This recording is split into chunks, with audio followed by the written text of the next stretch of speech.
आपलं शहर आता स्मार्ट होतंय. मग तुम्ही कधी स्मार्ट होताय? स्मार्ट न्यूजचे यूट्यूब चॅनल सबस्क्राइब करा, स्मार्ट बना. नोटिफिकेशनसाठी बेल आइकॉन पर क्लिक करा. नमस्कार, मैं ओमकार अंगड़ी। स्मार्ट प्लस के आज के समाचार में आपका स्वागत। सबसे पहले एक नजर आज की सुर्खियों पर। सीमा बांधवों का महामेलावा यशस्वी रहा। दीपक दलवी पर स्याही फेंकने के विरोध में कल बेलगाम बंद।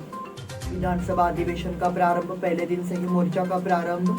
विभिन्न समस्याओं को हल करने के लिए विधायक अंजलि निंबालकर की पदयात्रा। भारत की हरनाट संधू बनी मिस यूनिवर्स, 21 साल बाद मिस यूनिवर्स की किताब। भव्य काशी दिव्य काशी कार्यक्रम के उपलक्ष्य में शहर में विभिन्न स्थानों पर आनंदोत्सव।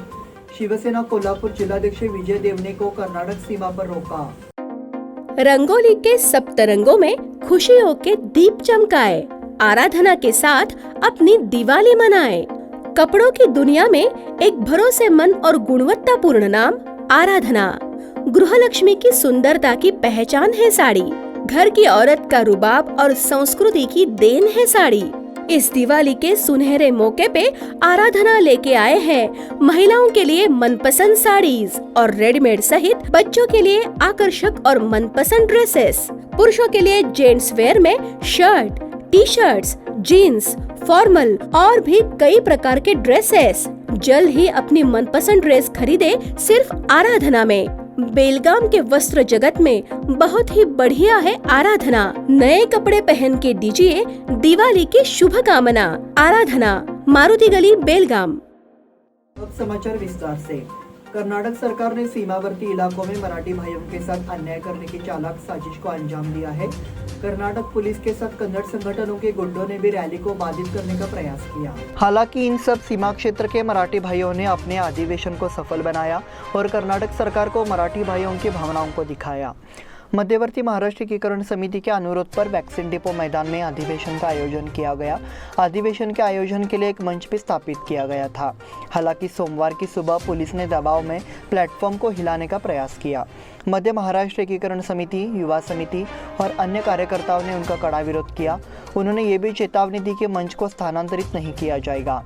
केंद्रीय महाराष्ट्र एकीकरण समिति के अनुरोध के अनुसार वैक्सीन डिपो मैदान में एक आम बैठक आयोजित की गई थी। अधिवेशन के आयोजन के लिए एक मंच भी स्थापित किया गया था। हालांकि सोमवार की सुबह पुलिस ने दबाव में प्लेटफॉर्म को हिलाने का प्रयास किया। महाराष्ट्र एकीकरण समिति, युवा समिति और अन्य कार्यकर्ताओं ने उनका कड़ा विरोध किया। उन्होंने ये भी चेतावनी दी कि मंच को हिलने नहीं दिया जाएगा। कन्नड़ संगठनों के कुछ सदस्यों ने केंद्रीय समिति के अध्यक्ष दीपक दलवी पर काली स्याही फेंकने की कोशिश की है। इसके चलते मराठी भाषी कार्यकर्ताओं में रोष की लहर दौड़ गई है। इसका विरोध दर्ज कराने के लिए मंगलवार को बेलगाम में बंद का आह्वान किया गया है। घटना की सूचना मिलने के बाद यहाँ के वैक्सीन डिपो मैदान में कार्यकर्ता बड़ी संख्या में जमा हो गए थे। विधानसभा अधिवेशन का प्रारंभ, पहले दिन से ही मोर्चा का प्रारंभ। कर्नाटक राज्य विधानमंडल का शीतकालीन सत्र सोमवार से शुरू हो गया है। यहाँ के गोल्डन लेजिस्लेटिव बिल्डिंग में अधिवेशन शुरू हो गया है। अधिवेशन के पहले दिन श्रद्धांजलि प्रस्ताव रखे गए। भारत के chief of defence staff general Bipin Rawat और कन्नड़ फिल्म अभिनेता पुनीत राजकुमार को श्रद्धांजलि दी गई। इस दौरान उपस्थित सदस्यों ने अपने विचार रखे। बेलगाम की स्वर्ण विधानसभा में सोमवार से विधानसभा का शीतकालीन सत्र शुरू हो गया है। इस अवसर पर उपस्थित वरिष्ठ पुलिस अधिकारियों ने मंत्री ज्ञानेंद्र को बेलगाम में शीतकालीन सत्र के दौरान किसी भी अप्रिय घटना को रोकने के लिए उठाए गए सुरक्षा उपायों से अवगत कराया।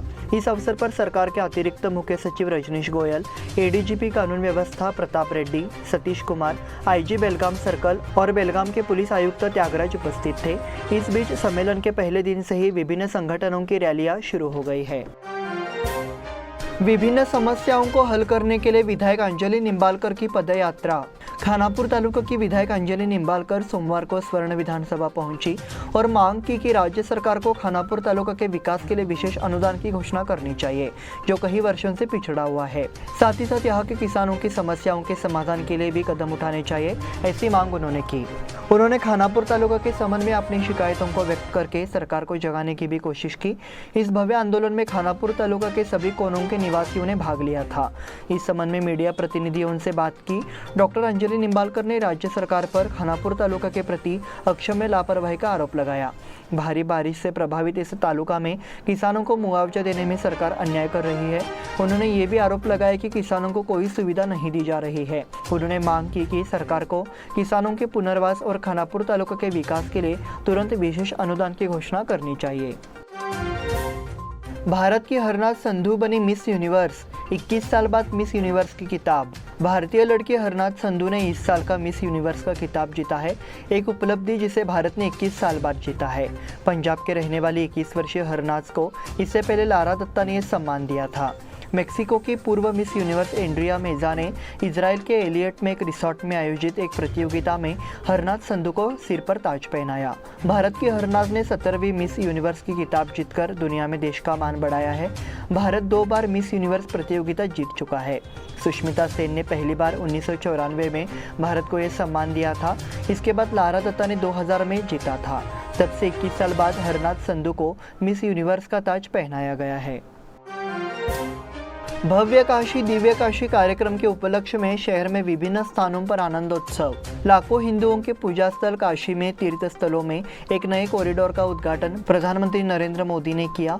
इसका आनंदोत्सव बेलगाम शहर में मनाया गया। क्षेत्र दक्षिण काशी कपिलेश्वर मंदिर में भव्य काशी दिव्य काशी समारोह के अवसर पर प्रातः अभिषेक और महाआरती की गई। इस समय श्री शिवलिंग को सूखे मेवों से सजाकर पूजा की गई। काजू, बादाम, पिस्ता, चारोली, सूखे अंजीर, सूखे संतरे, सूखे कीवी, खारीक, किशमिश से पूरे शिवलिंग को और गाभारे को सजाया गया। इस खूबसूरत सजावट को सचिन आनंद के पुजारी नागराज कट्टी ने शिवभक्त अक्षय भीमराव कोड़ते की मदद से किया।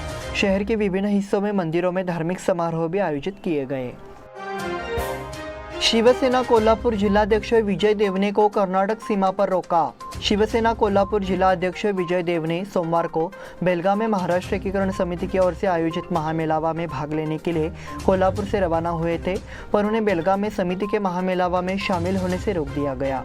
उन्हें महाराष्ट्र में पुलिस हिरासत से रिहा कर दिया गया। विजय देव ने आज सुबह करीब 9 बजे बेलगाम जा रहे थे। ये सूचना मिलते ही निपानी संभागीय पुलिस निरीक्षक संगमेश शिवयोगी, ग्रामीण उपनिरीक्षक अनिल कुंभार, शहर के पुलिस उपनिरीक्षक कृष्ण वेणी और कर्नाटक के कई पुलिस अधिकारी मौके पर पहुंचे। इस दौरान शिव सैनिकों ने नाराजगी जताते हुए सरकार के खिलाफ विरोध जताया। बुलेटिन में वक्त हो गया है छोटे से ब्रेक का। देखते रहिए smart plus. Poddar Brothers Jewelers. A perfect blend of traditional and modern jewelry in North Karnataka, Goa and Southern Maharashtra, serving since 5 generations.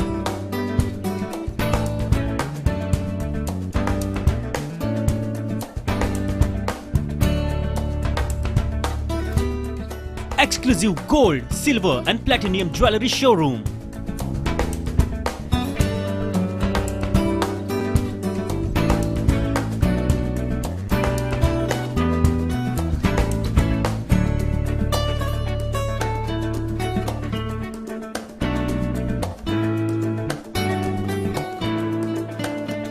Poddar Brothers, Poddar Sons and Grandsons. Khade Bazar, Belgaum. Call is on 0831 240 5550 or 51 or 52 or 53. Visit us at www.poddarjewelers.com.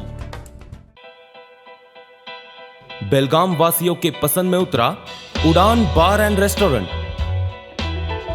Social distancing का ख्याल रखते हुए हमारा staff देता है बेहतरीन service का विश्वास। यहां है पार्टी और फंक्शन के लिए 3 आलीशान हॉल, कारपोरेट डिनर मीटिंग के लिए 3 अलग कक्ष, आईपीएल मैच देखने के लिए 3 बड़े स्क्रीन की विशेष सुविधा। इसके साथ ही साफ सुथरा किचन जहां हमारा वेल क्वालिफाइड स्टाफ देता है क्वालिटी और हाइजीनिक फूड की गारंटी। तो फिर खाने की हो बात तो आना परिवार के साथ। उड़ान बार एंड रेस्टोरेंट, लिंगराज कॉलेज के पास, बेलगावी। फोन 0831 243577। ब्रेक के बाद फिर से आपका स्वागत। जिले के विधान परिषद की 2 सीटों पर शुक्रवार यानी 10 दिसंबर को मतदान शांतिपूर्ण रहा, लेकिन अब ध्यान चिकोड़ी में मंगलवार को होने वाली मतगणना पर है। हालांकि 6 उम्मीदवार मैदान में हैं। लेकिन असली लड़ाई भाजपा के महांतेश कवडकीमठ, कांग्रेस के चन्नाराज हट्टीहोली और निर्दलीय लखन जारकीहोली के बीच है। बेलगाम, अथनी और रामदुर्ग तालुका को छोड़कर 100% मतदान हुआ। मतदान के लिए 511 मतदान केंद्र बनाए गए थे। 99.97% मतदान हुआ। अब सबकी निगाह वोटों की गिनती पर है। मतों की गिनती 14 दिसंबर को आरसीडी महाविद्यालय में किया जाएगा। सुबह 8 बजे मतों की गिनती शुरू हो जाएगी और मतगणना प्रक्रिया कब तक चलेगी ये कहना संभव नहीं है। पिछली बार मतगणना प्रक्रिया सुबह 6 बजे तक शुरू थी। इस चुनाव में कुल 8,849 मतदाताओं में से 8,846 मतदाताओं ने शुक्रवार को अपने मताधिकार का प्रयोग किया। मंगलवार को मतगणना के लिए 56 कर्मियों और लगभग 500 पुलिस कर्मियों की एक टुकड़ी को तैनात किया गया है। महानगर पालिका के अधिकारियों ने किया कार्यकर्ताओं का दमन। महाराष्ट्र एकीकरण समिति ने सोमवार को सम्मेलन का आयोजन किया था। इसके लिए वैक्सीन डिपो ग्राउंड में प्लेटफॉर्म बनाया गया है। हालांकि मराठी भाषियों के इस आंदोलन को कुचलने के लिए निगम द्वारा एक तंत्र लागू किया गया था। इसके साथ ही सरकार ने एक बार फिर मराठी भाषियों को बेदखल करने की कोशिश की है। इससे पहले मराठी बंधुओं ने इस मैदान पर महामेलावा आयोजित कर अपने भाव व्यक्त किए थे। अब जब इसे बाधित करने की साजिश शुरू हो गई है तो कार्यकर्ताओं ने इसका जोरदार विरोध किया। उन्होंने तिलकवाड़ी थाने तक मोर्चा भी किया और नाराजगी जताई। नगर अभियंता लक्ष्मी निपाणीकर ने चबूतरा हटाने के निर्देश दिए। उसके बाद तिलकवाड़ी पुलिस में निगम परिसर में बिना लाइसेंस के सम्मेलन आयोजित करने का मामला दर्ज किया गया था। नगर निगम अधिकारी मंजूश्री ने कार्यकर्ताओं के खिलाफ मामला दर्ज किया है। वही कार्यकर्ता तिलकवाड़ी थाने के सामने जमा हो गए और हमलावर गुंडों के खिलाफ मामला दर्ज करने की मांग की। इस दौरान पुलिस कमिश्नर डॉक्टर के त्यागराजन ने दोषियों के खिलाफ कार्रवाई का वादा किया। अधिवेशन के कारण शहर में कई यातायात मार्गों में परिवर्तन। सोमवार से शुरू हुए शीतकालीन सत्र को देखते हुए पुलिस प्रशासन ने बेलगाम शहर के कई रूटों में बदलाव किया है। साथ ही मुख्यमंत्री के साथ साथ मंत्रियों को जाने वाले रास्तों को भी साफ रखा जाएगा। इससे पहले 10 दिनों तक बेलगाम शहर के आम लोगों को इसका खामियाजा भुगतना पड़ेगा। कोल्हापुर, निपानी, संकेश्वर से कॉलेज होते हुए शहर की ओर जाने वाली भारी वाहनों को हिंडाल्को सर्कल से बॉक्साइट होते हुए वन नाका, हिंडाल्को गणेश मंदिर, ऑर्गन लेक, मिलिट्री हॉस्पिटल चौक, शॉर्टकट पार्क, ग्लोब थिएटर से खानापुर की ओर डाइवर्ट किया गया है। खानापुर से चनमा सर्किल होते हुए आने वाले वाहन उक्त मार्ग से हिंडाल्को होते हुए निकलेंगे। क्योंकि हाईवे पर सुवर्णसौध में अधिवेशन होगा, ऐसे में अगले 10 दिनों तक मंत्रियों के आने जाने का रास्ता पुलिस सुरक्षा में हमेशा खुला रहेगा। सामरा एयरपोर्ट से बागलकोट क्रॉस मुदगा, शिंदोली, बसवनकुर्ची, एसटी मोटर्स में सुरक्षा व्यवस्था रहेगी। सामरा अंडरब्रिज से मुचंडी गैरेज तक, कंकदास सर्कल से कैंसर अस्पताल तक सड़क, काकती में हाईवे से होटल मेरिट तक सर्विस रोड, कंकदास चौक से सर्किट हाउस, संकट होटल, कोला सर्कल, संगोली से रंकल तक सड़क। अगले 10 दिनों तक इस जगह पर पुलिस की कड़ी सुरक्षा होगी। सभी सड़कों को इस दौरान नो पार्किंग जोन घोषित किया गया है। इसलिए पुलिस विभाग ने जानकारी दी है कि अगर यह वाहन रोका गया तो पुलिस कार्रवाई करेगी। चिंतामणराव हाईस्कूल के शताब्दी समारोह की अपील। श्री चिंतामणराव हाईस्कूल शाहपुर के शताब्दी वर्ष के अवसर पर विशेष उत्सव का आयोजन किया जाएगा। स्कूल के पूर्व छात्रों ने अधिकांश लोगों से इसमें भाग लेने की अपील की है। बेलगाम दक्षिण के विधायक अभय पाटिल के नेतृत्व में मनाया जाएगा। इस त्योहार के अवसर पर सभी पूर्व छात्रों को पहले ही सूचित कर दिया गया है। दूर दूर तक फैले ही पूर्व छात्रों को इसकी सूचना दी गई है। पूर्व छात्र पूरे कार्यक्रम के लिए जिम्मेदार है, इसलिए पूर्व छात्रों को पहल करनी चाहिए और उत्सव की सफलता के लिए आगे आना चाहिए, पूर्व छात्रों की ओर से अपील की गई है। प्रधानमंत्री नरेंद्र मोदी का गंगा स्नान। प्रधानमंत्री नरेंद्र मोदी ने सोमवार को उत्तर प्रदेश में अपने संसदीय क्षेत्र वाराणसी का दौरा किया। इस समय उन्होंने काल भैरव मंदिर में पूजा की और पवित्र गंगा नदी में स्नान भी किया। वो वाराणसी में काशी विश्वनाथ कॉरिडोर के उद्घाटन के मौके पर मौजूद है।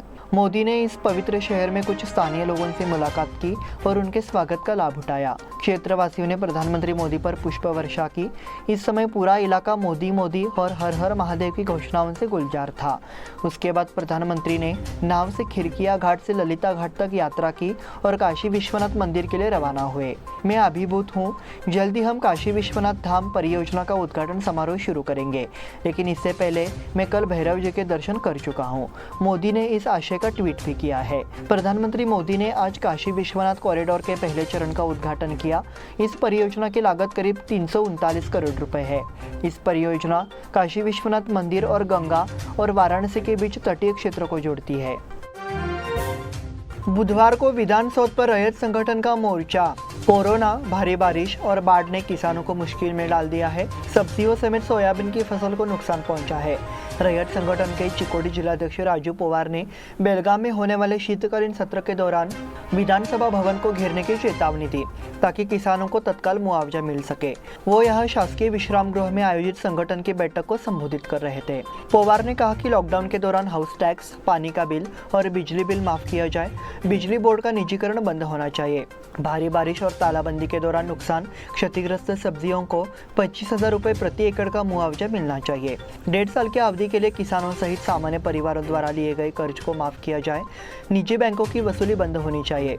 जले हुए गन्ने की मुआवजे सहित कई मांगे हैं। मांगे पूरी नहीं होने पर अधिवेशन के दौरान मंत्रियों को दरवाजे पर नहीं बैठने दिया जाएगा। अगर आंदोलन की अनदेखी की गई तो विधानसभा भवन में ही ताला लगा दिया जाएगा। सम्मेलन के लिए चिकोड़ी जिले के 500 किसान भाग लेंगे। इसी के साथ स्मार्ट प्लस के आज के समाचार समाप्त हुए। धन्यवाद।